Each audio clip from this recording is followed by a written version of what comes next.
With that, I will go ahead and turn it over to Dr. Jennings. Okay, we get our screen up here. Okay, well, thanks for the invitation to speak tonight, and I'm going to talk about a couple of programs we had. One is our 300-day grazing program, and let me get that up here on the screen. Let's see.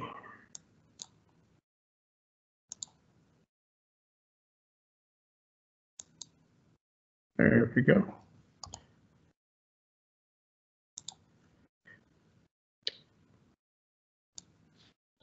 Move a few things around here. Okay. Well, this our 300-day grazing program started back in 2008. If you remember, back at that period of time is when fertilizer and fuel feed costs were just going, seemed like straight up at the time, and we got together with our county agent advisory committee, and they thought if we could put together a program that would optimize their use of their biggest resource, which is forage, that would go a long way to improving the bottom line for our producers. So we put together a pretty good list of practices within this, and I'll go over just a minute, but introduce my colleagues that worked on this. Kenny Simon is our program associate that works with me on forages. Dr. Shane Gadberry is our beef nutritionist. Paul Beck was at the Southwest Research Center at Hope. He's now at Oklahoma State University. Dirk Phillip is an associate professor at Fayetteville at the University of Arkansas. Tom Troxel was associate department head. He's since retired. Steve Jones was our equine specialist, and he's retired. And Don Hubble is currently the station director at the Batesville Experiment Station. So that's kind of our team that worked on this, along with many county agents across the state. So we'll kind of get into this and just talk about, first I'm going to talk about hay, even though we're talking about 300 days of grazing, but talk about the use of hay. And Dr. Gary Lacefield did a survey many years ago where he asked extension specialists in different states, what is the average length of your hay feeding season? What's the shortest, what's the longest, what's the average? A lot of information in that survey, but I kind of shortened it up here just to kind of make a point. In Arkansas, our average hay feeding season is about 135 to 140 days typically. In Wisconsin, he asked what their average grazing season was, and it came out to about 140 days. In Missouri, he asked what their average grazing season was, and it came out to about 140 days. Can get that to quit. Come on now.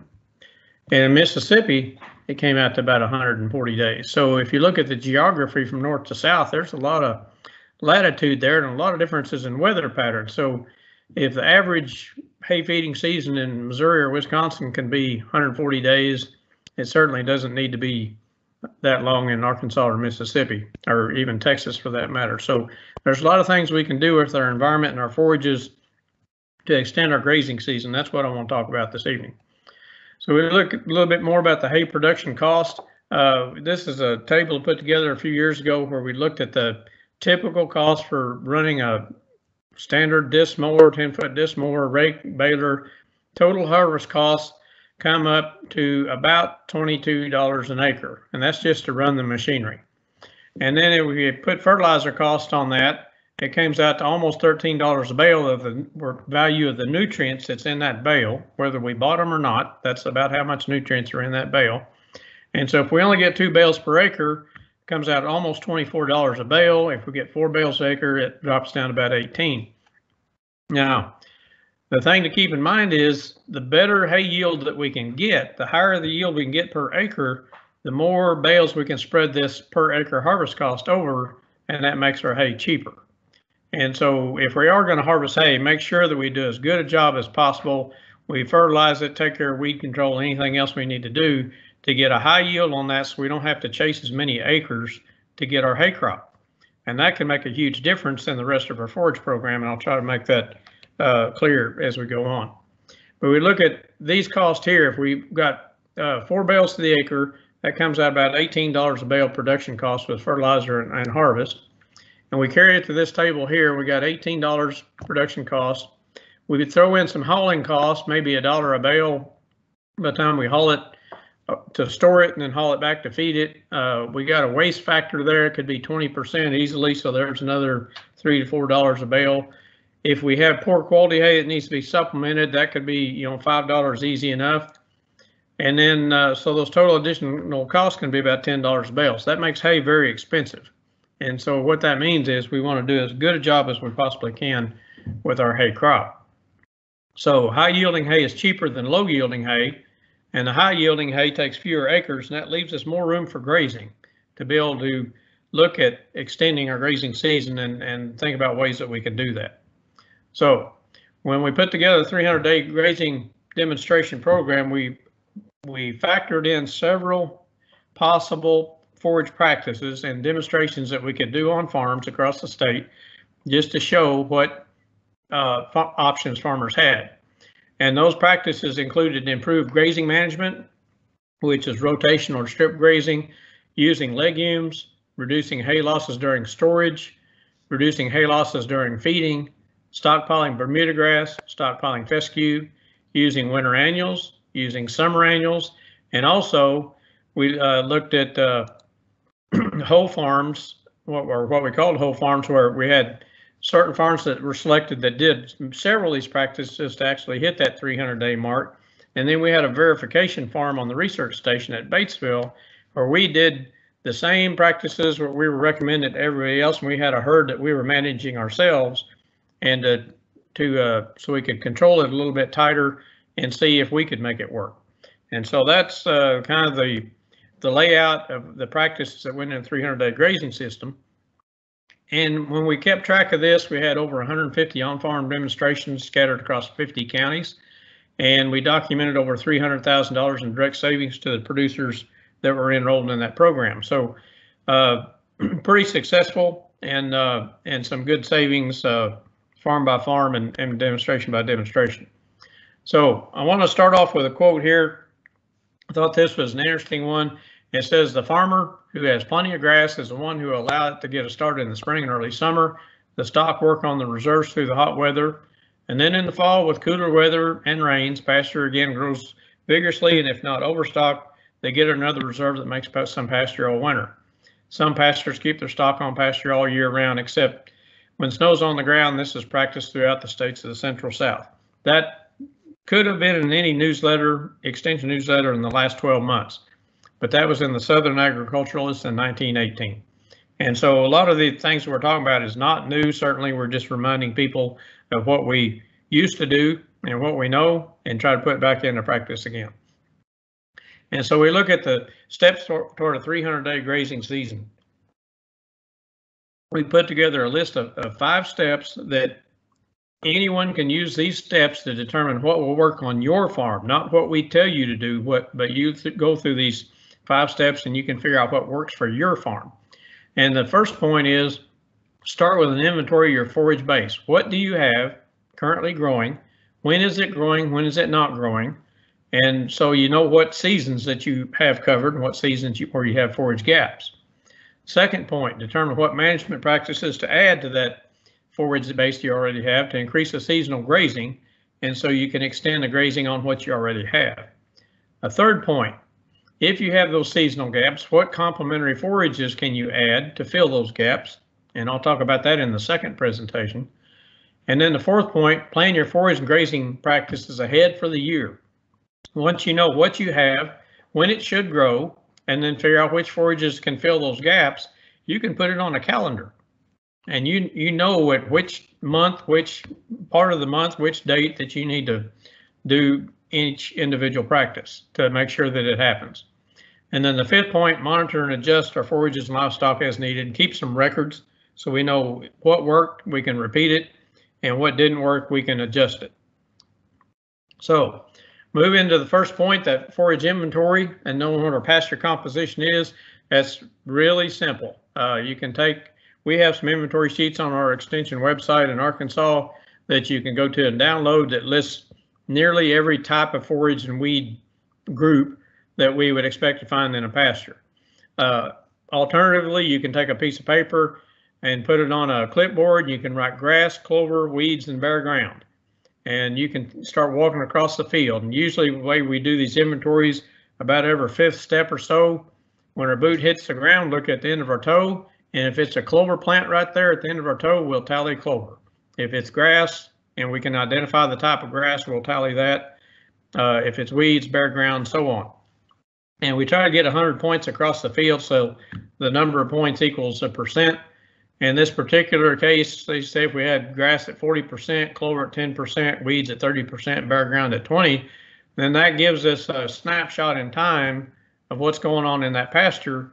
And maybe if there's a problem, like a high weed population or a high bare ground population, we can start investigating why is that occurring and what we need to do to fix it. And so it's important information, and if you can do these at least in the spring and the summer, you have a pretty good profile of what's going on during the year in your pastures. Now, we carry that information a little farther. We know what forages are out there, and we can put them on a calendar and know when they should grow. And so in the springtime, we have all these options: fescue, orchard grass, ryegrass, small grains, clovers. Summertime, Bermuda, Bahia, we got some summer annuals like Sudan grass, millet, crabgrass, native warm season grasses even. And then in the fall, we have some of the same options again. We have stockpiling options. We have some annual complementary options. We have more stockpile fescue. We have some of the winter annuals. So there's different things that you can do to fill in that grazing season. And you don't have to pick all these. You can pick something for spring, something for summer, and something for fall. And you can cover a big part of the year. It's just the way you manage them. So we move into the number 2 point. What practices can you add to your existing forage base to extend the grazing season? And one is you can reduce the hay waste that you have to lower the hay need. If you're not wasting as much, you don't need as much. And so keeping that hay protected to keep it from withering, get it up off the ground, store it in a barn, have it covered, something like that. Soil test to improve fertility management. And I said management, not application. Because a lot of times if we get soil tests and find out we have good fertility, we can forego fertilizer application on one field and put that somewhere else where we may need it more. And then targeted fertilizer application. We found in our Batesville project, we fertilize by seasonal need. And so we very rarely fertilized in the spring. Once we got clover started, we'd fertilize some Bermuda in the summer as we needed it. We'd fertilize for stockpiled fescue in the fall. So we do it that approach. We didn't fertilize all the acres at one time. And so that way we could make sure or help ensure that we had grass for any particular season. And then weed control by any appropriate measures. And that's could be grazing, it could be mowing, it could be herbicides, or a combination of all those. And stockpiling forages certainly to extend the fall and winter grazing seasons. And if we use improved grazing management on any of these forages, we can extend the grazing during a drought or during the winter or any other stressful time. So this is a slide that I was given, this picture. Back in 1995, I had a chance to go to Sweden on a Rotary exchange trip. And at the University of Sweden, I got to visit with some of the professors in the agriculture department. And one of them gave me a copy of this slide. And it says modern beats technic. In Swedish, that means modern pasture management. And you can see the way this farm is laid out. We have all these paddocks. We have cattle, looks like they're rotational grazing. We have a waterway that's fenced off with access points. Looks like some farmers are doing some practices out here in the field, maybe fertilizing or seeding or something like that. He said his father used that in his extension type programs there in Sweden in 1940. And so again, I say a lot of these things I'm talking about is nothing new, but we try to package it up in a program where you can look at it and say, hey, I might be able to make that fit on my farm. And so that's what we're looking at, and I want to show you some more results. So we look at our improved hay storage and feeding. Some of the results that we saw from that, when we looked at hay storage, we measured about almost 10% losses for hay stored in the barn, but we measured over 25% loss for hay stored uncovered outside. So 2.5 times more loss. When we looked at hay feeding, if we fed it in a ring to protect it, we had about 13% waste. when we unrolled it and unrolled more than what cows would clean up at a particular time, we had 24% waste. And we had one producer that was able to process that hay with a grinder, and he had tubs that he fed it in. Well, that got his waste down to less than 1%. So he had the equipment, and he was able to make it work for him. So just looking at some options there and some of the waste factors and some of the savings. Now, we look at drought. Back in 2012, that's one of the worst droughts, or probably the worst drought on record in Arkansas. And Kenny Simon, who I work with closely, he has his own farm, and he was having to feed hay in the summer because grass just did not grow. I mean, we went so long, high temperatures and no rain. And he was buying hay, having a hard time finding it. It's very expensive. And he noticed pretty quickly that when he unrolled that bale of hay out there, just enough for the cows to eat for that particular feeding, they were standing all over it and tromping it and soiling it and wasting it. But he uses a lot of electric fence, and he had a polywire reel in his gator there. So he picked it up, attached it to one hot wire, ran it down the length of that line of hay, and the cows lined up just like they were at a feed trough. And so he started doing that through the rest of the summer, and it saved him quite a bit of hay just so they weren't stomping on it and wasting it. And for $80 a bale, if you could find it, that really helped him out. Well, he further refined that, and he looked at, in the wintertime, he found that instead of feeding hay every day and having to start that tractor and move hay every day, he could start it on the weekend, and he could stage the bales alongside his field and whatever group that he wanted to. And then he could unroll 3 or 4 bales at a time, and then he could stretch that polywire down each line of hay each day for each day's feeding. And the cows could just line up there and eat it. The next day, all he had to do is just move that polywire to the next line of hay. And if he didn't make it home in time, at that time his son was 10 years old, he could go out and do it for him before he got home. So it worked out really well for him, and he found that he could really cut down the waste on his hay through the winter as well. Hay feeding there's some value to it. It takes a lot of time, it takes a lot of effort, a lot of expense, but there's some value in hay feeding, and that's looking at the nutrient value of it. We can look at it as a fertilizer source. And when you look at the nutrients in an average 4x5 round bale of Bermuda grass hay, based on some of our tests, it'll have around 16 pounds of nitrogen, about 5 pounds of P2O5, and about 16 to 18 pounds of K2O. And so in really round average terms, you could say 100 pounds of triple 17 in every bale, if you want to look at it that way. And so we tried to look at this, can we use that to improve soil fertility if we moved our hay feeding areas around? And so rather than feeding it all in one spot all winter, we got producers to either move the rings every time they fed, or unroll the hay across a given field until they had that field covered, and then they moved to the next field.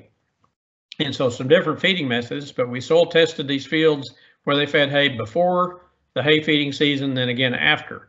And we looked at the increase in phosphorus and potassium on those particular small fields where they fed, and we saw soil phosphorus increases from 20 up to over 100 pounds per acre, and potash increases from about 170 up to almost just over 300 pounds per acre. So it can be a good fertilizer source.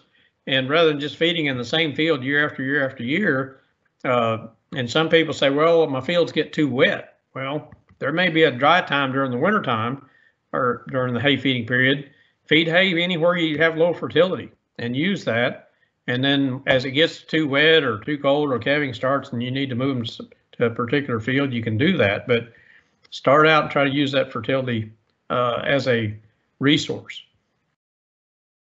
Now, I talked about targeted fertilization, and early fertilization does help. It gets you off lets you quit feeding hay a little bit earlier, and that can cut some days off the end of winter.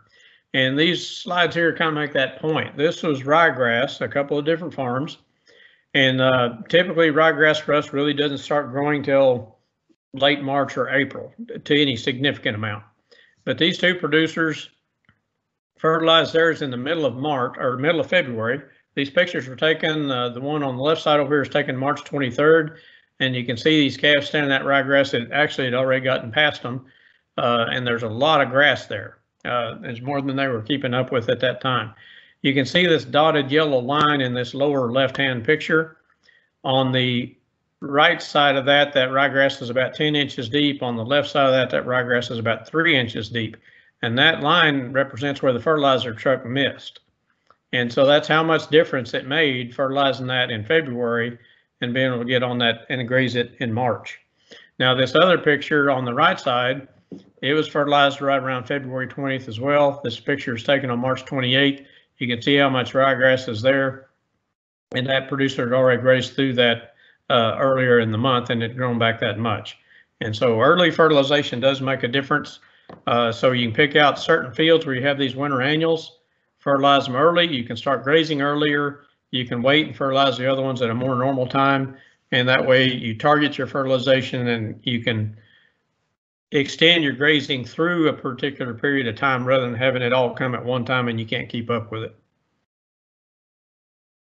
Now, stockpiling forages for fall and winter. This has been one of the most effective practices, and it's very, very consistent. Now, we stockpile Bermuda grass. You can also stockpile Bahia grass, and Dallas grass works just as well.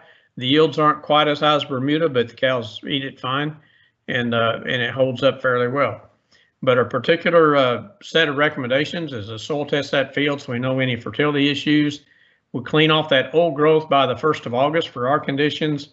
The further south you go, South Arkansas, that could be up to August 15th. We don't want any of the old summer growth left over. Anything the cows didn't eat before, they're certainly not going to eat the next time around. So we want it cleaned off, kind of like a hay clipping situation, or grazed off fairly short.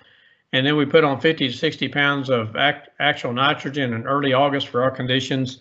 Like I said, further south, you could, go a little bit later than that. You can't go too late because research in Arkansas has shown from, and this is the northern half of Arkansas, when we delay fertilization from August 1st to September 1st, it cut the stockpile forage yield on 60 to 80%, depending on which year of the study. So that's a huge amount. So you have to have enough warm days and particularly enough warm nights left in the fall for that grass to grow. It doesn't matter when you get into September if the days are hot, but if the nighttime temperatures drop into the 50s and below, Bermuda grass is done. It just quits growing. It may stay green for a while, but it's not going to grow. So we have to have enough warm nights to make this work. And then we defer the grazing until mid-October. And then we strip graze to extend the grazing season out, and we can graze stockpile Bermuda grass all the way from October all the way into the middle of December. And so it works out really well. Now, we look at stockpile fescue. It's the same recipe, just a little different schedule. We clean off that old growth by late August, put on that same amount of nitrogen by the middle of September, defer grazing until the 1st of December or so. We strip graze it out, and we can graze that all the way to February and March if we have enough of it. But fescue holds up really well through the wintertime to a cold weather, much better than the Bermuda grass. And we look at some of our results. This particular inset photo here was a brown crunchy field of fescue that we took that in August. It was 98 degrees that day, and that field was actually crunchy when we walked across it. Producer went ahead and fertilized it on time and made a pretty decent stockpile. You see where the snow was covering it up. Now we look at some savings. These are from 2011. On our stockpile Bermuda projects that year, that had an average savings per animal unit of $58, and total savings for average for the farm of over 3,000, and they got over 111 animal unit grazing days per acre out of that. Stockpile fescue that year, let's say $46 an animal unit, about $2,400 per farm, and got about 67 animal unit grazing days. So, and these numbers can be higher or lower than that. A lot of times we'll see numbers quite a bit higher if we have any kind of decent fall rain at all. Now we look at some comments of some producers that have done this. One producer, he said feeding hay took nearly half a day every day for him, and he found that moving that polywire fence for a strip grazing stockpile fescue takes 30 minutes twice a week, and so it saved him a tremendous amount of time. Another producer said, as long as I'm grazing stockpile forage, I have time to move fences before I go to work in the morning. When it runs out and I start feeding hay, I have to feed some in the morning, and I have to finish when I get home in the evening, because he just can't get around to all these cattle. And then another producer said, it takes me and my 6-year-old son about 35 minutes twice a week to move an electric fence wire on the stockpile Bermuda grass and fescue fields for 250 cows. He said, there's no way I can feed hay that fast, and it's a lot cheaper than hay. And so just something to keep in mind as you're looking to extend your grazing season. Now, look at some other things about stockpile forages. This particular field, this is stockpile Bermuda grass, and you can see the line down the center of that picture. That's where the polywire had been that morning. Cows had grazed over here on the left, and now they're over on a new strip there on the right. But we found this strip grazing on that stockpile forages that doubles the number of grazing days that we get out of that stockpile forage, whether it's stockpile Bermuda or stockpile fescue. And it also saves an extra $10 per animal unit compared to just turning the cows out and let them have the whole field continuously grazing. And it also saves 1 to 2 hours a day from hay feeding time if we can graze stockpile forage instead of feeding hay. And when we look at the electric fence construction, we had some producers in 1 year of the project that were going to subdivide their pastures using standard barbed wire and other fencing techniques. And we showed them if they could use electric fence to do it and put it in where electric fence actually worked, they saved almost $15,000 scattered across those 9 producers versus traditional fence. So that's pretty good savings there. We look at the quality of our stockpiled forages. This top graph is stockpiled fescue. We had a lot of samples from these projects. We look at the TDN up here. October, it's obviously very high, but we don't have a lot of yield yet. But we come down to December, when we start grazing that TDN runs 65 to 70%, and that crude protein range 15 to 20%. And we come all the way down here into February, that crude protein is still around that 10% range. That TDN is still around that 60% range. And most of us don't have hay that good quality in our barn, let alone have pasture that good late in the winter. We look at the 2 dotted lines. The upper dotted line is the nutrition requirements for a 1,100 pound lactating cow. And the lower dotted line is for a dry cow. And you can see the TDN most of the winter was above that line for the lactating cow, and the crude protein certainly was. So very good quality for stockpiled fescue. The lower graph down here is stockpiled Bermuda grass, and kind of the same story. The TDN, many of those samples stayed above that requirement for that, especially that dry cow, all the way into past December, and then it starts dropping off. Crude protein would start out up here in October when we start grazing it in that 15, 16, 18% range. And then it would stay high all the way into December about the time we want to finish it up. So quality can be very good when we do it in this manner. The third point, complementary forage options. We wanted to look at what can we do to fill in some gaps. And we started out looking at different legumes using annual ryegrass, small grains, and some brassicas. And when we looked at legumes in 2010, we had a couple of producers that grew clover with their grass, and they were able to produce as much forage because of the clover in there versus nitrogen fertilization. It saved them $4,600 on the fertilizer cost. So that was a good savings there. When we looked at winter annuals, this would be like ryegrass and wheat. We saw about $83 per animal unit savings, about $2,000 per farm, and about 47 animal unit grazing days. That was before the end of March cutoff date when we would normally stop feeding hay. And we knew we had grazing beyond that end of March, so we didn't even count that in this figure. And so that was extra grazing during the wintertime. Now, when we look at our whole farm demonstrations that I talked about earlier, where we had farms that tried to hit that 300-day grazing mark, we had one up here in Randolph County in Northeast, one in Lawrence County, one in Van Buren County in North Central, and then the Batesville Research Station is here in Independence County. Now, we look at our grazing seasons that those producers were able to produce. In Lawrence County here, in the first 2 years, they were well over 300 days grazing. They had 275 the next year, and then in 2011-12, they had 2 different herds that year, and they were over 300 days grazing on both of those. Van Buren County, there were 312 the first year. They increased their herd somewhat, 280 next year. 2011-12 is when that drought hit. They dropped to 247, but that's still much better than all their neighbors. Randolph County, first 2 years, over 300 days grazing. And then that drought year of 260, still pretty good. And at the Batesville Research Station, we were able to exceed 300-day grazing for 4 years. And then 2012 hit, and we'll talk about that in a minute. But we look at the typical forage base, and this is in Arkansas. Typical forage base that these producers use is fescue and clover in the spring, Bermuda grass in the summer, fescue and clover in the fall, and stockpile forages in the winter. And so that's a pretty simple forage selection. But the key principle, that 300-day grazing plan, is know when your forages should grow and have a plan in place and plan at least one season ahead to make sure that that happens.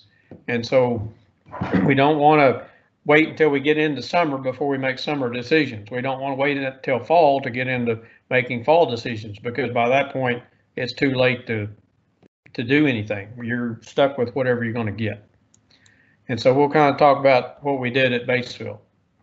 Now, 2012, that's when we really got to test the system.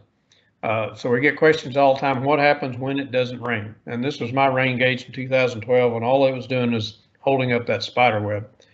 But good forage practices always work, but rain does help. And we learned you need to have a plan A and a plan B.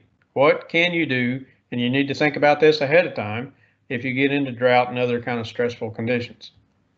So to describe the herd that we had at Batesville, we started out with a fall calving herd of 38 cows, and that was about the average cow herd for Arkansas, but that's also the number that was available that weren't in a research trial there at the station, and they were fall calving.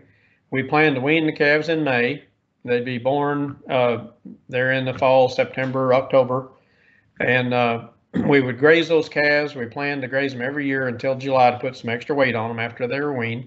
We fence line weaned them. We had 130 acres of forage, and that was fescue and Bermuda the first year. We started adding clovers after the first year. So you look at the cool season to warm season ratio, we had about 70% cool season, about 30% warm season. Our stocking rate worked out to about 2.5 acres per animal unit, and the pastures already had electric fence and water, so that helped us get started a little bit quicker. Now, our typical program there was to use fescue and clover in the spring. As I mentioned, we only had fescue the first year, didn't have clover yet, and then we'd use Bermuda grass for summer, and that carries to early fall. We'd have fescue and clover again for the weaned calves in the spring, and also for the lactating cows in the fall prior to breeding. We'd have stockpile fescue for the winter time, and then we were back to spring again. And we used soil testing on all the fields, so we knew which fields we could plant clover and what else we could do. We fertilized only by seasonal need, and so just to give an example, the first year when we only had fescue, we fertilized some fescue pastures in the spring, knowing that some would grow without fertilizer, but we fertilized some early to get a little bit of an early start. Once we got the clover growing in there, we didn't need to fertilize in the spring anymore, so we didn't. We had plenty of growth from the clover along with the grass.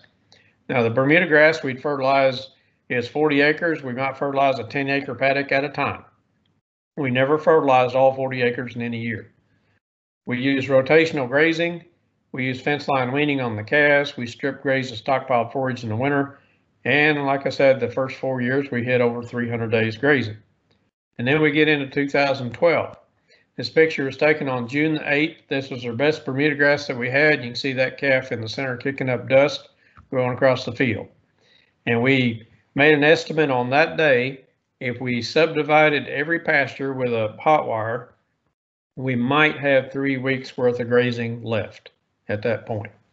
And so we tried to put a plan in place real quickly. What are we going to do if we get rain, or if we don't get rain? What can we do? When should grass finally grow, and when can we graze it? And so the drought set in early that year. We sold our weaned calves earlier than normal just to get them off the cows and get rid of that forage requirement. We rotated the pastures, and then we stopped grazing before we started damaging the pastures, and put the cows up in one old thin field that we had, and we called a sacrifice pasture, and started feeding hay. And we fed hay for 49 days. And then we planned for pasture recovery. And so we had all these potential options. We had this field where we were feeding hay, everything was grubbed to the dirt, but that was a sacrifice field. We had some fescue fields that had a lot of Johnson grass coming up in them, but it was twisted and wilted and high potential for prussic acid poisoning, so we stayed away from it. We had some Bermuda grass that we did fertilize on the hope of a chance of rain in the forecast. That didn't happen, so we knew that was sitting there. We had a little 4-acre field of alfalfa that the deer didn't graze all of. We thought, well, that could give us something at some point. We had options of planting some annuals. We had fescue that could stockpile for fall. We had options of planting some winter annuals, like some small grains. So what were we going to do? And so we tried to put this plan in place, and it was kind of like this year. We were dry and it was hot, and a hurricane was coming into the Gulf, Hurricane Isaac. And the closer it got, the more certain the weather forecast was that we were going to get some rain. And so we pulled the cows up into that. We quit feeding hay, and we put them up into one of the Bermuda grass paddocks, and it was short, and we still fed some hay with it, but at least we took that sacrifice pasture and we dished it up and we planted wheat and turnips. And then we got the rain from the Hurricane Isaac, and that was coming up in 3 days. And so that worked out really well. Now, we had all that Johnson grass, and it was twisted and wilted, high poisoning potential. But after it rained, it freshened back up, started growing again. That went from our worst forage to our best forage. And we started strip grazing at Johnson grass then. We had some Bermuda grass that stockpiled on its own. It had been fertilized, and we let it grow, and we were able to graze that for about 6 weeks. We had that little field of alfalfa we got a week or so out of that the deer left. We had the wheat and turnips that was ready by middle of November. We were able to graze that out. We had the rest of the Johnson grass and fescue after frost. It killed the Johnson grass. We went in and cleaned that up during the winter time. And we had one field that just a stockpiled fescue was stockpiled on its own. Now there was a budget on this whole project, and everybody at this point you might be thinking, well, you had all this money to do things. Well, we had a budget, and we had to stay within this budget every year. And we spent our money for a typical fertilizer, fall fertilizer, planting the wheat and turnips back here. And so we didn't have money to fertilize the stockpiled fescue, but it turned out it grew pretty well on its own that year.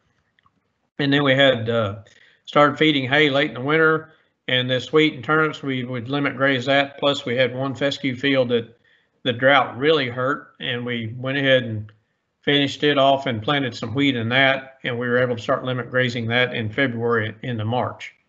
And so that was our plan that basically we put together back in the summer, and we followed through, and it worked out quite well.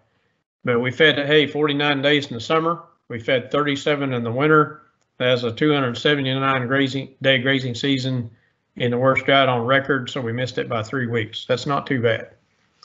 So always plan at least one season ahead, because you never know what's going to happen in 30 days. This was our sacrifice pasture. You can see how rough it looked. This is the Johnson grass up here in the upper left picture, twisted and wilted in the summer. We couldn't use it. This is the Johnson grass we were strip grazing later in the fall after it rained. Worst forage here, best forage over here. This is a Bermuda grass. In the summer, we'd put a little fertilizer on it, waiting for a rain that didn't happen. It was short, didn't grow. This is a Bermuda grass later that came back in the fall along with some other grasses. We got 6 weeks grazing out of that field. These are 2 pictures of the turnips on the left. You can see right after we planted them, it didn't look like much. But in the middle of November, you can see all the wheat and turnips there, and we got good grazing out of that and high quality for those cows that were lactating right after they calved. So you got to have a plan in place, and you got to know when your grass should grow and try to make sure it happens. Those plans do require action. You can't be like this guy that neglected to clean that brush out of his fence row for a while, and you can see what happened. Or you can't be like this guy that didn't wean his calves one year, and you can see what happened. And so you got to put your plans into action. And here's the last quote. It says, the cheapest of all feed is pasture because it furnishes a balanced ration at a low cost. Cow does her own harvesting. In comparatively few cases is the fullest possible use made of pasture.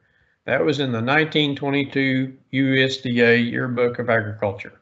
And so again, these things aren't new, but we're trying to remind you of things that we've known for a long time. We just need to put them back in place on our farm. So we've got a fact sheet. You can look up this online, Arkansas 300 Days Grazing Season Getting Started, and it has some examples, has those 5 steps in there, and has an example system for a fescue base or a Bermuda grass based system to kind of give you an idea how things fit together. But you look at those steps, inventory your pastures, improve your management on what you've already got, use complementary forages to fill gaps, plan ahead, keep records, monitor the results. And so that's the end of that presentation. If there's any questions at this point, I can try to take them. Otherwise, I'll move into the next one and we'll talk about some research that we've been doing. Yeah, Dr. Jennings. Yes, sir.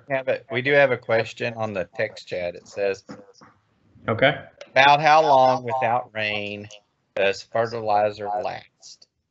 Okay, we get that question a lot. And in fact, I got that question today, this morning. Producer fertilized about 2 weeks ago for some stockpile Bermuda grass, and it's been hot, been dry. He said he did get about a ½ inch of rain on it not long after he put it out. And what we've seen on our projects, you know, if we can get it rained in, it doesn't take that much rain, but get it in soil that's protected, it'll be there. And so say if he fertilized the 1st of August, which that's about what it would have been, that fertilizer's there, that grass machinery is starting to work, even though it doesn't look like it because it's dry. I'm confident he'll have a really good stockpile this year. We've had some projects before where we fertilized for that stockpile forage in August, and it's barely got any rain on it. It stayed dry, and we just knew we lost a lot of money for producers. And the weather turned in September. We got more rain, better growing conditions, and that year we made some of the best stockpile pastures we've ever had. So it can sit there for a while. And if it's ammonium nitrate, you don't have to worry about losing it from volatilization. Urea, I say you can lose, after 5 days, you can start losing some. If you get rain on it within 5 days, it's protected in the soil. But even when I look at research between ammonium nitrate and urea, and this is some Arkansas research and several different studies, the yield on Bermuda grass from urea will range from 0% difference up to about 25% difference at the most. On average, it's about 10 to 15% difference on yield between urea and ammonium nitrate on the summertime. And when we're talking about a 50 to 60 pound application rate, 10% is 5 pounds, 6 pounds. So add that much more and feel confident you're going to still get good yield. You don't lose all that nitrogen even with urea. So hope that helps.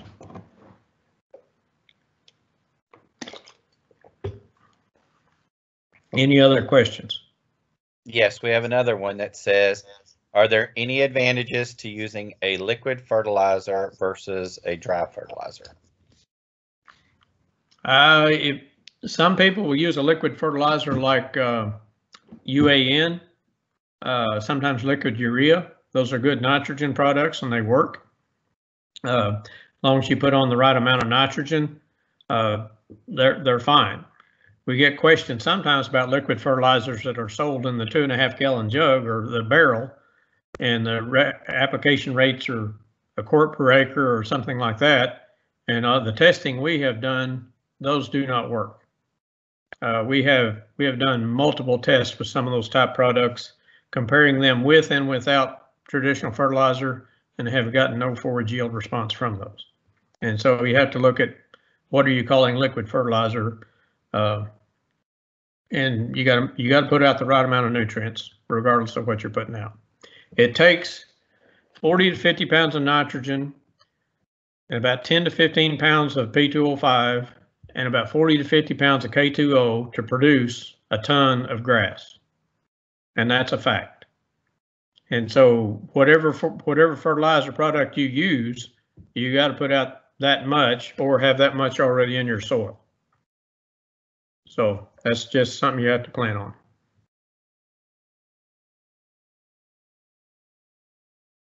Any other questions before I go to the next presentation? No, sir. It looks like that's all that have been put in the text chat. And we just like to remind our listeners that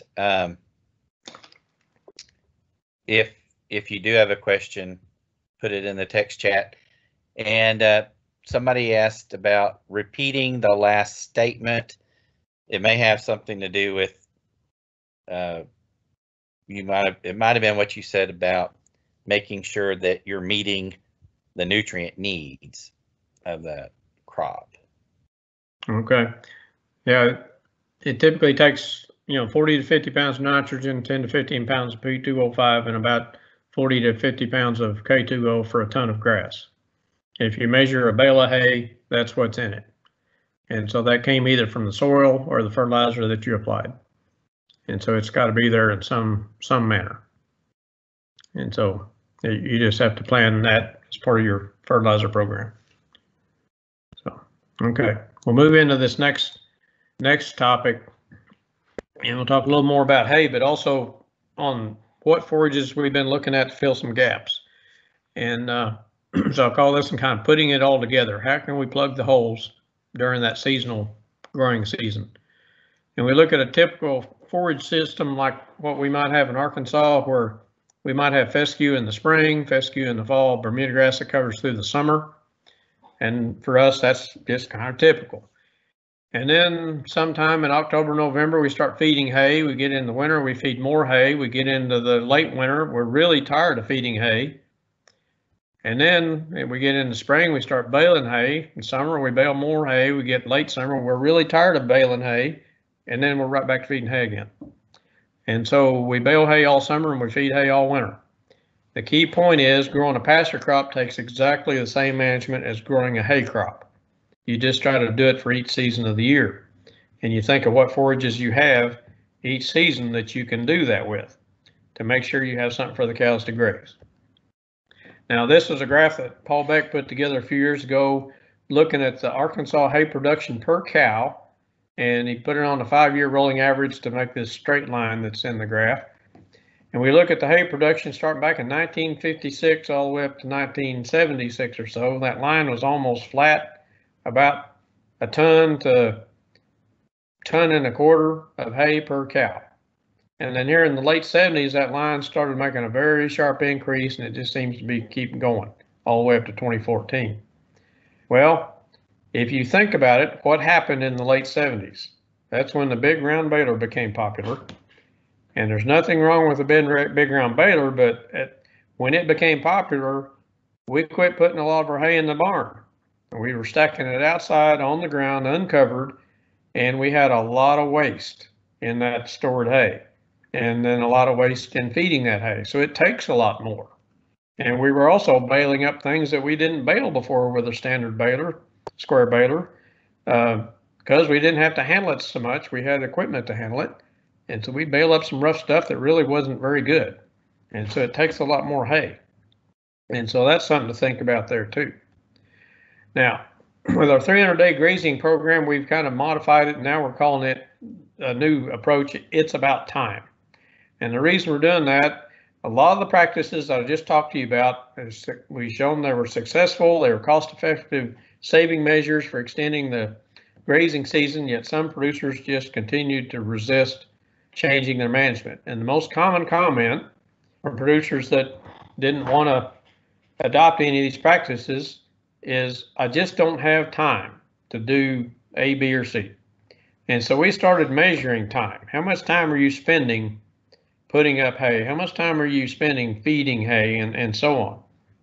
And so we surveyed some producers at some conferences, and we're doing this through a 13-state part of the country, including Texas, this year. Back in the late winter, early spring, we asked them about hay production practices, and right now we have a survey going about hay feeding practices. But there in Arkansas, with some of the conferences where we surveyed, the average producer had about 122 head. They said they spent about an hour and a half per day feeding hay, That came out to about 243 hours per winter feeding hay, 154 days. It was kind of a long, cold winter that year. Total hay feeding cost per day, if we figured $30 a bale and $15 per hour of their labor, it's $152 a day. And so that made the average feeding cost for that 154-day winter almost $24,000 if you put your labor in there. And so that's a lot. We had quite a range on each one of these. You can see here. Hey, Dr. Jennings. Yes, sir. This is Brian. Hey, can you see? We're not seeing that new presentation. Oh, I'm sorry. That's okay. We're seeing that kind of that last page of the. Okay. Let me see what I got to do here.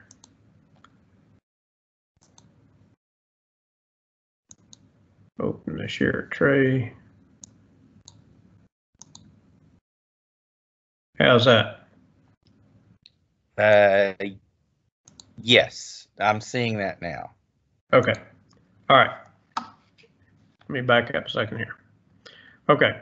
So anyway, we move into this where we bale hay all summer and we feed hay all winter. We see that now? Yes. Nope. Yes, we see that slide. Yes. Okay. All right. I'll kind of move on through that then. And then we feed a lot more, takes a lot more hay now just because of the way we store and handle our hay. And then we started measuring time. And like I said, about an hour and a half a day, over 200 hours per winter. And when we've surveyed producers about how much time it takes to put up hay, they're spending over 200 hours in the summer as well. So we have well over 400 hours tied up in harvesting hay and feeding hay. And so that's a significant amount. So we look at what options do we have if we're going to plan our forage season ahead. What options do we have during the year? In the spring, it might be fescue, it might be ryegrass, might be small grains. Summertime, we might have native grasses, annual aspisa, crabgrass, Bermuda, bahia, summer annuals like millet, Sudan grass. In the fall, maybe we can stockpile, maybe we can have fescue again, maybe we can have some of these annuals, different things.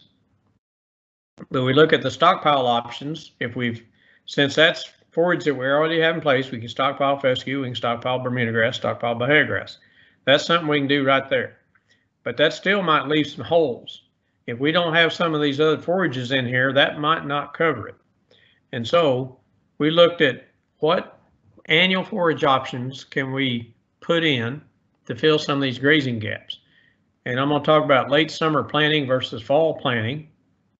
Late summer planting of summer annuals. I'm going to talk about fall planting versus later fall planting, and fall planting versus spring planting, and some of the research that we've done here and how you can think about how that might work for your options or your producers. Now we did a study, and this is at Fayetteville, where we looked at planting spring oats, winter oats, and wheat in what we call late summer, August 31st. We planted again on September 22nd, and we planted again on October 13th. We harvested these on December the 2nd. And so we could see how much fall growth we got. And let's say the Jerry oat is a spring oat, and it will winter kill if we plant it early, but it makes a lot of forage that we can use during that particular time. And if we look at the average yield of that August 31st planting versus the September, which is 3 weeks later, and then 3 weeks later again for October, we cut the yield in half going 3 weeks into September, and we cut the yield in half going 3 more weeks into October. And so if we need fall grazing, you have to get it planted early. If you don't need the fall grazing, you can plant it more at a standard fall planting date. And you can see the Jerry oats down here below. This was planted August 31st. The next picture is planted September 22nd. This last one was planted October 13th, and these pictures were taken December the 2nd. And so you have to plant early, regardless of what annual you put in, if you need fall grazing. Now, here's a photograph taken where we planted August versus October. We had a Coker winter oat. This is planted August 24th. Pictures taken on November 21st.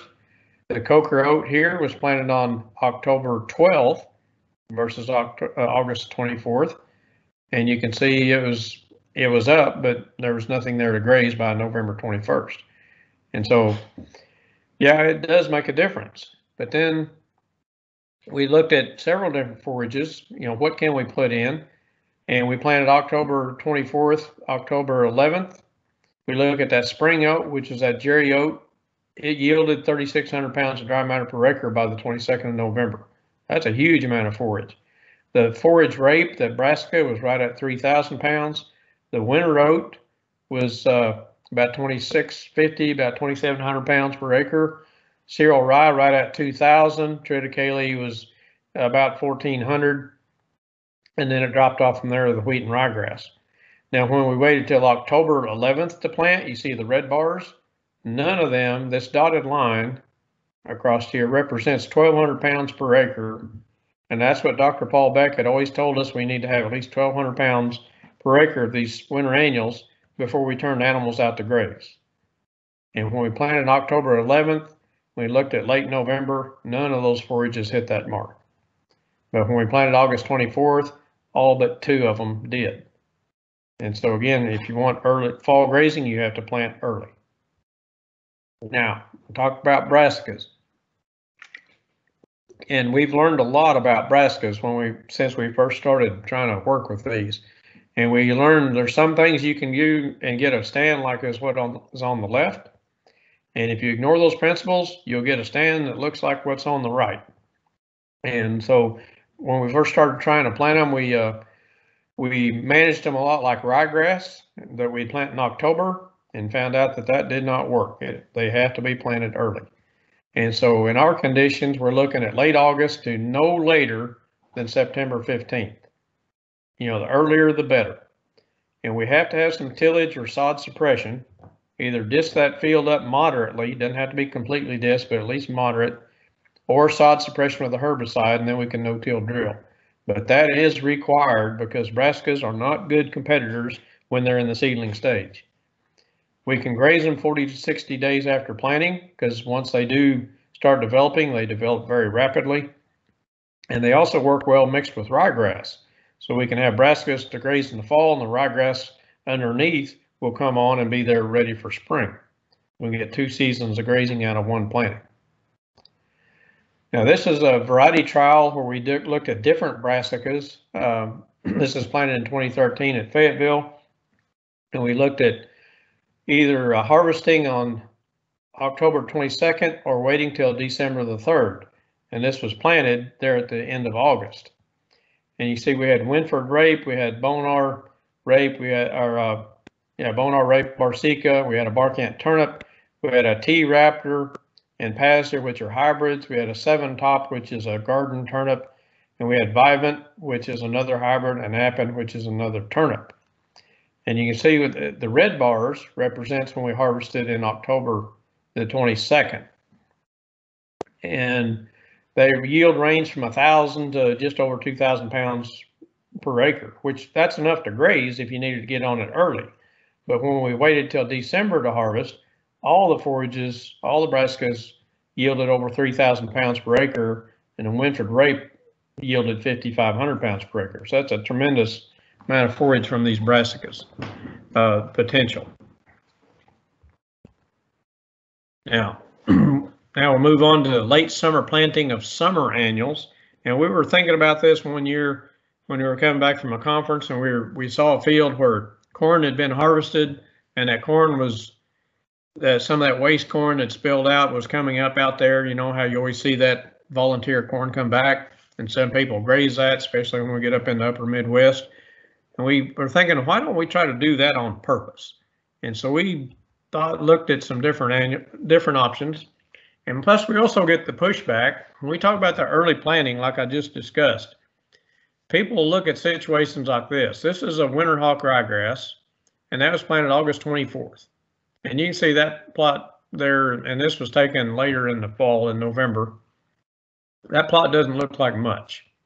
And people look at that and say, see, I told you, you can't plant that ryegrass early because the weeds will take it over or just doesn't grow. It's too hot. It's too this.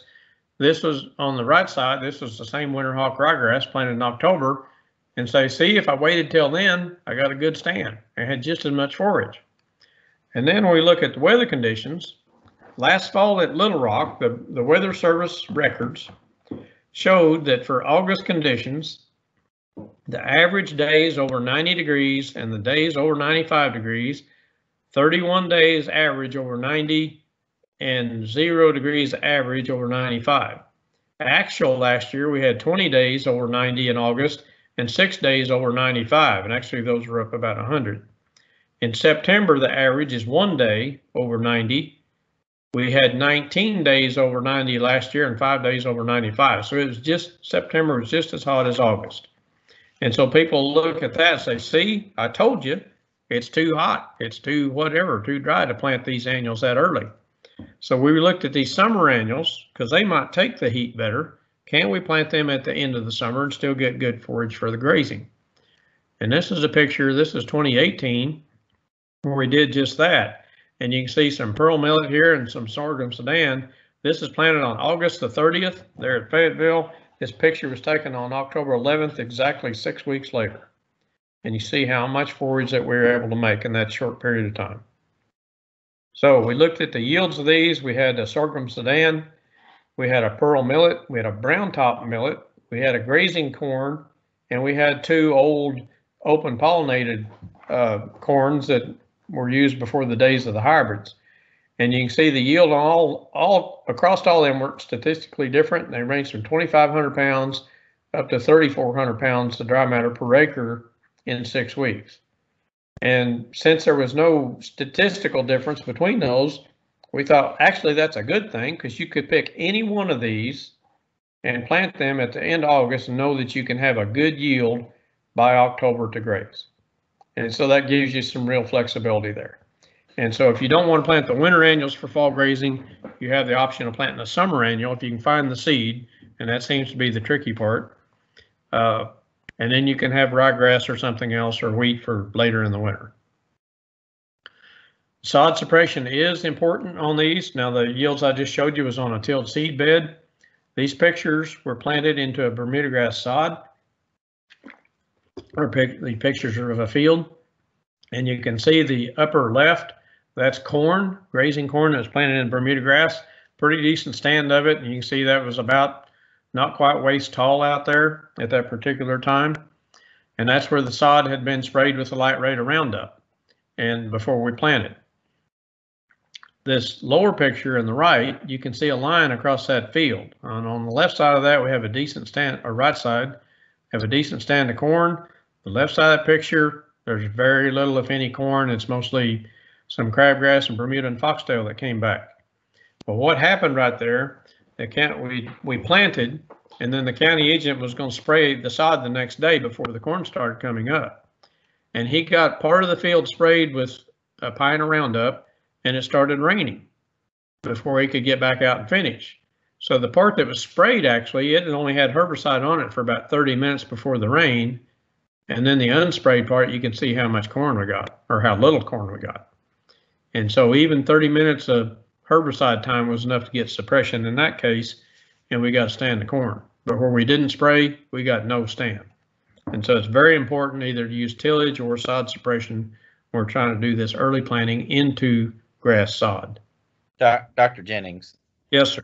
Okay, this is Brian. This is going to lead into a couple of questions. First,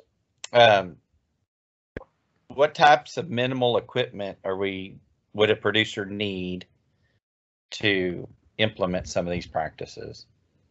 Okay, and I'll just take this example here where we planted this corn in this case. We used a sprayer to spray the glyphosate, and then we had a no-till drill. The field had been cut for hay, earlier, so it was short sod. It had green back up. And so that can work. If you don't have a no-till drill, which we have producers in that situation, you need some method of light tillage. Like I said, you don't have to completely plow the field up, but you need to aggressively harrow it or moderately disc it to set that sod back, suppress it enough so that you can get these annuals established in there. Because if you do get rain, that Bermuda grass is going to try to grow back too. And it gets very competitive for moisture. And so we're trying to keep the Bermuda grass sod set back enough to get the annuals up. And if we want Bermuda grass for grazing, we can look at that in other pastures. And maybe we can graze the Bermuda grass for a period of time while these annuals are getting established that we can graze after the Bermuda grass is used up. So we got to have some way to suppress the sod, maybe light tillage, it may be herbicide, and then some way to plant it. We can broadcast if we do the tillage and broadcast and then harrow the seed in, and that works out fairly well as well. Okay, and the next question is kind of the relative cost per acre on some of these. Okay. And I'm sorry, I had a couple of slides, but I didn't include them in here. But so our corn cost for these open pollinated varieties and the grazing corn that we had, they range about, well, the cost that we had during those couple years ago was $52 a bag for a 50-pound bag.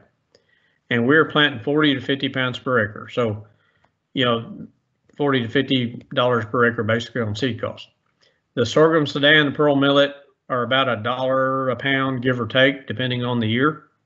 Could be up to $1.50, and we plant those at 20 to 25 pounds per acre. And brown top millet as well. The brassicas will range $3.50 to $4.50 a pound, depending on the variety and species that you get. And if we mix them with ryegrass or something, we plant 3 pounds per acre. If we plant them by themselves, we plant 5 pounds per acre. And so those are fairly low seed costs for that. You know, ryegrass will typically be 50 cents a pound roughly, and we plant 20 to 25 pounds on ryegrass. So that just gives you an idea on seed cost, what those might run. The Jerry Spring oats has been costing us about $19 a bag, and that includes, you know, getting it in our hands. And we plant, and that's a 50-pound bag, and we'll plant those at 100 pounds per acre. So kind of give you a ballpark idea on cost. Fertilizer wise, we'll put 50 to 60 pounds of nitrogen per acre on all these annuals when we plant, if we need fall grazing. And many times our nitrogen, I don't know what it is in your area, but our area runs about 50 cents a pound of actual N. So that's about $30, $25 to $30 an acre for the fertilizer. So you can kind of add that up. And then when you look at the yields and compare that to how much it would cost, you know, for that much hay and to feed that much hay, you know, it usually pencils out that the annuals, we can save money doing those, especially when you look at the quality versus the harvesting and feeding the hay. I was going to say you don't have the cost of harvesting it and storing it and that sort of thing. So exactly. And you have no trouble putting the running electric through that corn at that height to strip graze? Like I said, this corn, this picture, in a lot of our demonstrations, it gets about waist to chest high. And what some people do, if it gets very tall, they'll drive a 4-wheeler through it and they'll knock down a line of it, and that's where they put their hot wire. Okay. And that tends to work.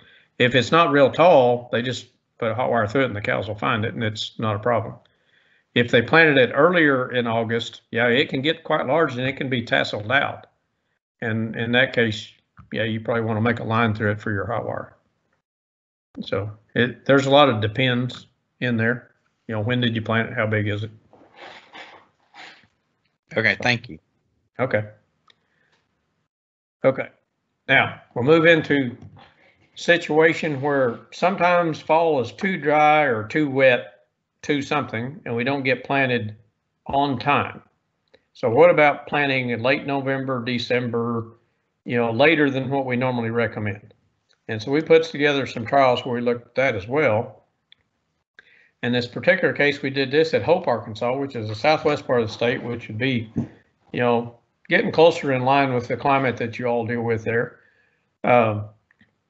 We planted these The green bars are planted on October 6th, which would be a normal planting time for winter annuals. The red bars we planted on November 17th, which is, later than what we recommend. The red dashed line across here, again, is that 1,200 pound mark that Dr. Beck talks about. This is harvested on March 27th. And you can see the Elbon rye, the AGS wheat, Coker oat, Marshall ryegrass, and Nelson ryegrass all exceeded 2,000 pounds per acre, up to 3,000 pounds per acre for the wheat there by the 27th of March, when we planted on October 6th.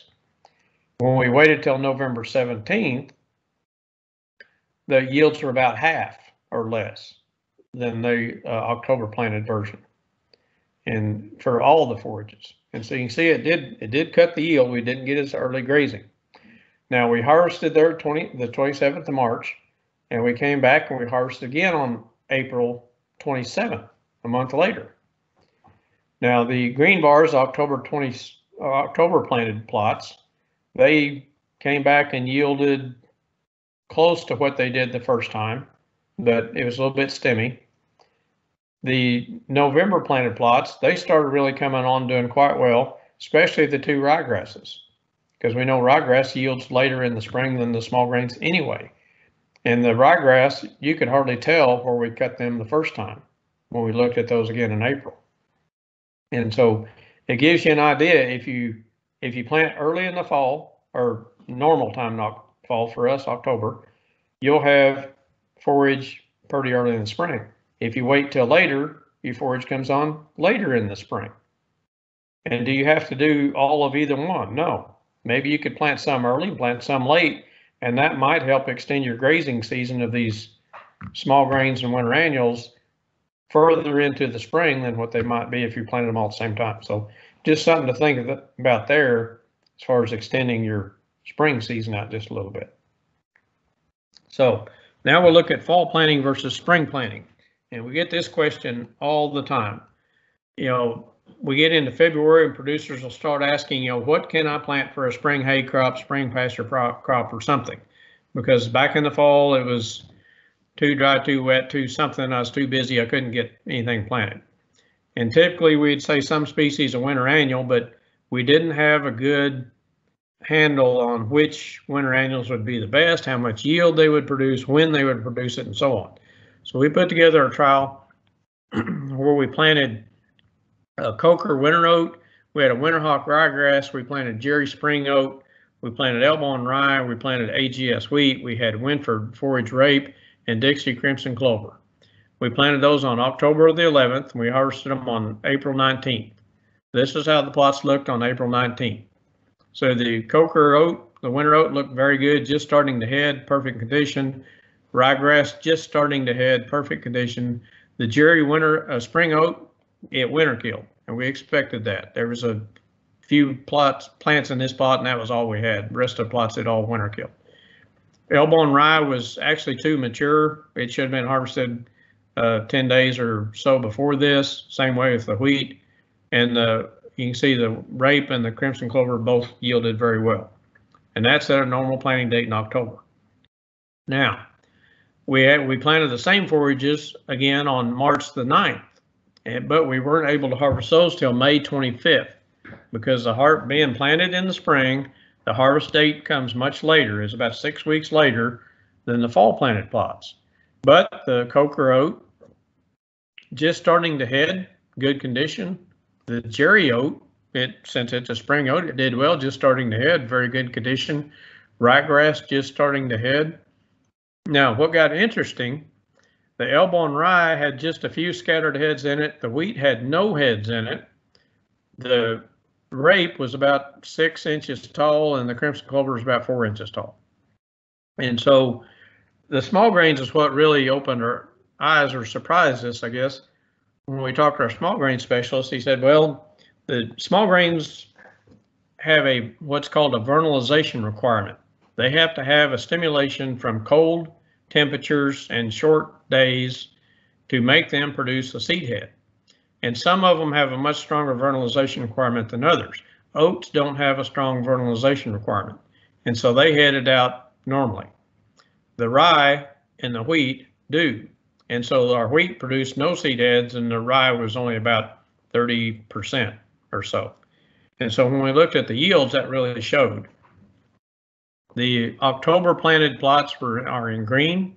Again, that was fall planted, harvested on April the 19th. You can see the Elbon rye, it was mature, but it's 8,400, 8,500 pounds dry matter, which is very high.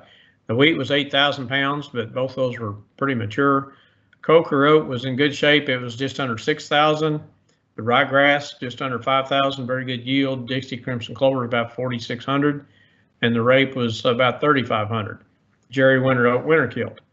When we looked at the March 9th planting, Elbon rye and wheat were both very low yielders. The winter oat, right up here close to what it did for fall planted. The ryegrass, pretty close to what it did for fall planted, but just 6 weeks later. And the Jerry oat, spring oat, was right up here close to what the Coker oat was for spring planting. So that kind of gives you an idea there again too. If you don't get it planted in the fall and you want to plant something for spring, it looks like either spring oat, winter oat, or a ryegrass are probably going to be your best bet. In some cases, a wheat or a rye might work, but if you don't get enough cold temperature to vernalize it, you don't get much. And so it's hard to predict that. Now, I'll tell you some demonstrations that we've done.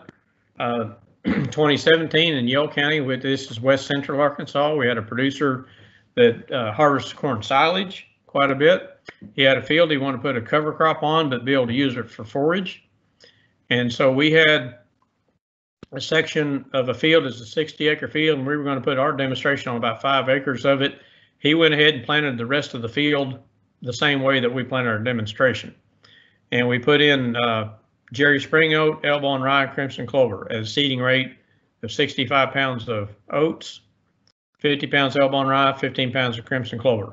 And here are the seed costs for those. And so we're right about $75 an acre, roughly, $72 an acre, 71, something like that, for seed costs, and then put on about 50 pounds of nitrogen fertilizer on that. Now, this is how it looked on October 19th, 49 days later. And you can see that's mostly spring oats that you see there. Very rapid growth, very good yield.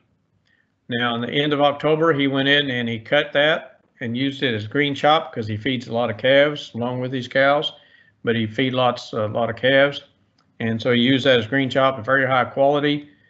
And you can see it yielded 4,000 pounds of dry matter per acre. That was the oat component of that. Is almost 20% crude protein and almost 65% TDN. So excellent forage. Now we get into January, you see all the brown, that's the winter oat or the spring oats that winter killed. The Elbon rye and the crimson clover are still underneath that. We get into February, all that green that you see is the rye and some clover left in there.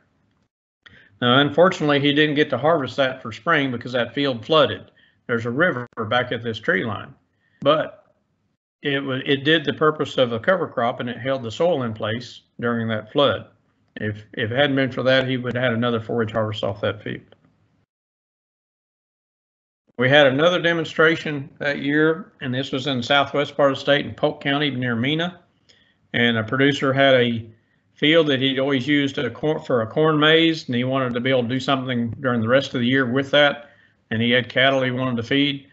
And so we looked at different options, planting Jerry oats, Elbon rye, variety not stated wheat, and Gulf ryegrass. And you can see the seeding rates on these, 100 pounds for the small grains, 25 for the ryegrass. And the seed cost is $38 for the Jerry oat, 24 for the rye, 22 for the wheat, $12.50 for the Gulf ryegrass. And we planted these on March the 23rd. These pictures kind of give you a photographic calendar. April 7th, here's how those plots looked of each one of those species. Here's April 14th.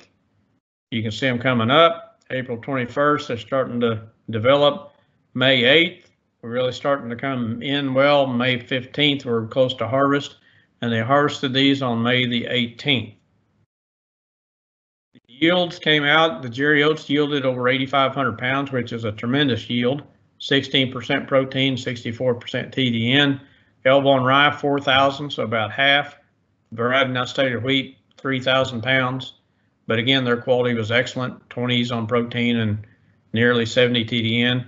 And the Gulf ryegrass is 5,700 pounds, which again was excellent and very good quality.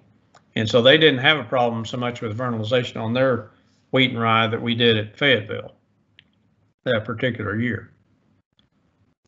Now, trying to give you an idea of a system approach, Paul Beck, when he was at the Southwest Center at Hope, he put together a study where he looked at trying to develop a 300-day grazing system using a Bermuda grass forage base, using good grazing management, doing some stockpiling, and interseeding some winter annuals. And so one treatment was continuous grazing, no rotation, 2 acres per cow, no rotational grazing, no stockpiling, no interseeding winter annuals. He was able to get 259 grazing days for the year, for a season, out of that, averaged over 3 years. Where he had a moderate management, 2 acres per cow, he used rotational grazing, he stockpiled Bermuda, he did interseed some wheat and ryegrass.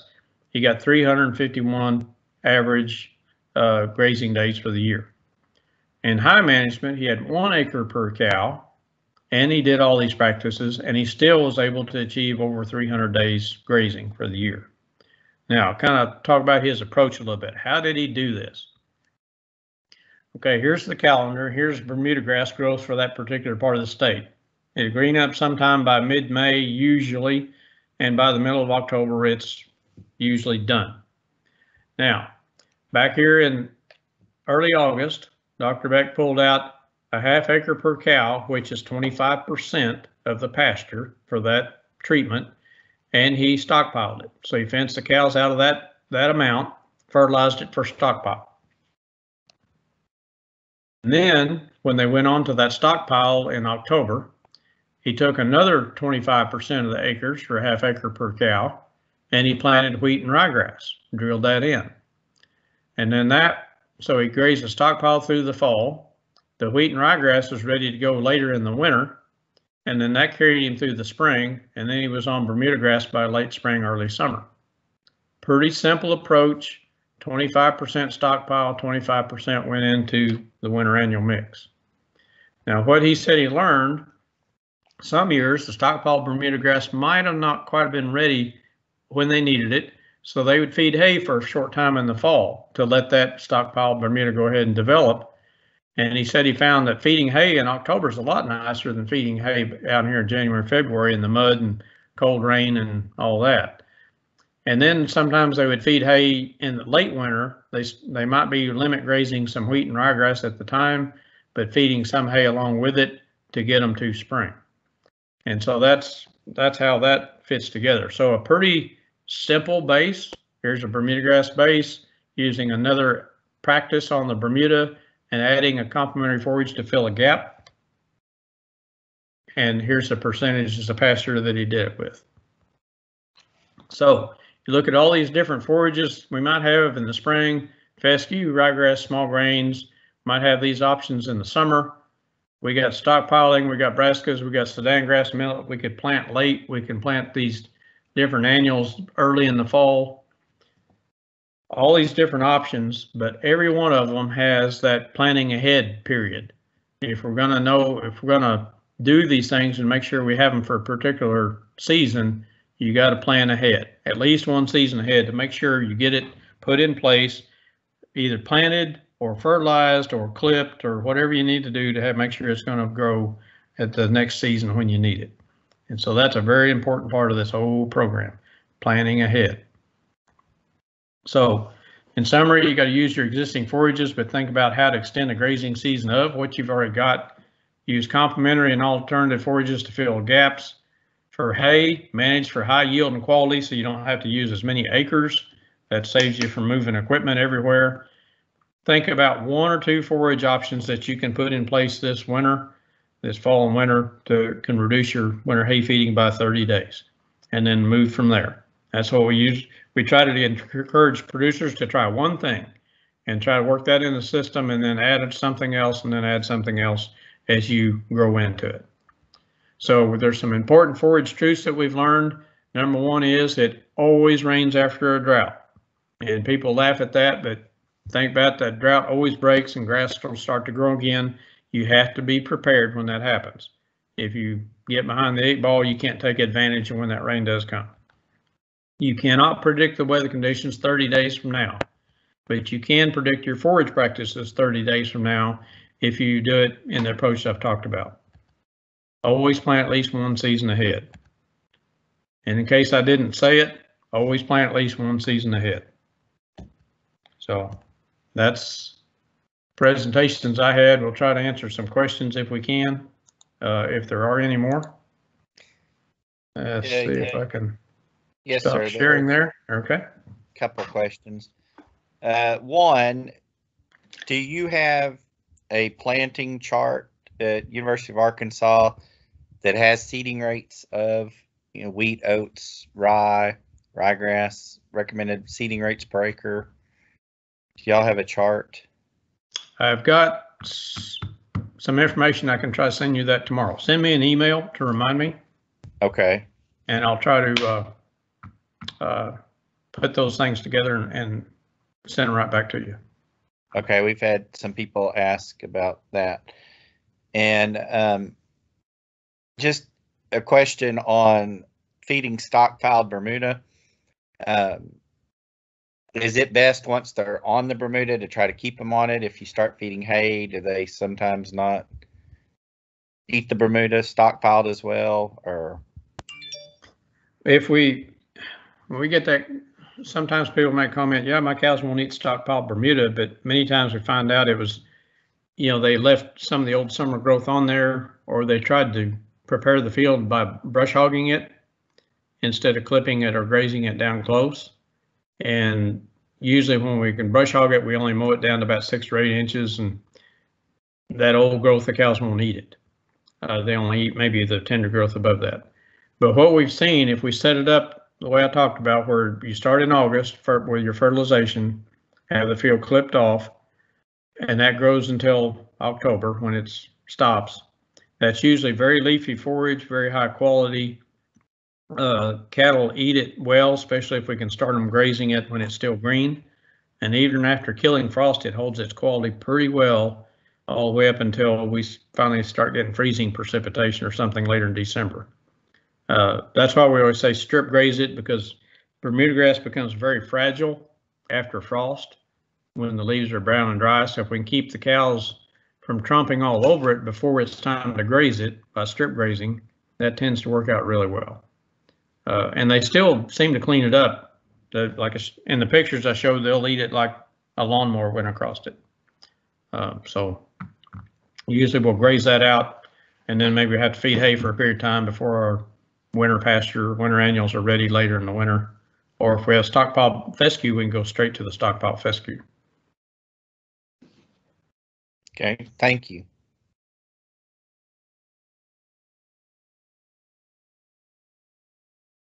Any other questions? I don't see any more in the chat.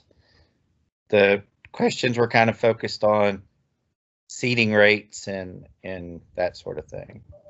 Okay. Well, send me a reminder and I'll send you some information on what we've done on seeding rates on these. Okay. Thank you. Okay. Thank you, Dr. Jennings. We sure appreciate it. And we've been recording this session, so we can upload it and you can listen to it again. I've sent out a survey for you to fill out. It's pretty short and sweet and simple. So if you could help us out by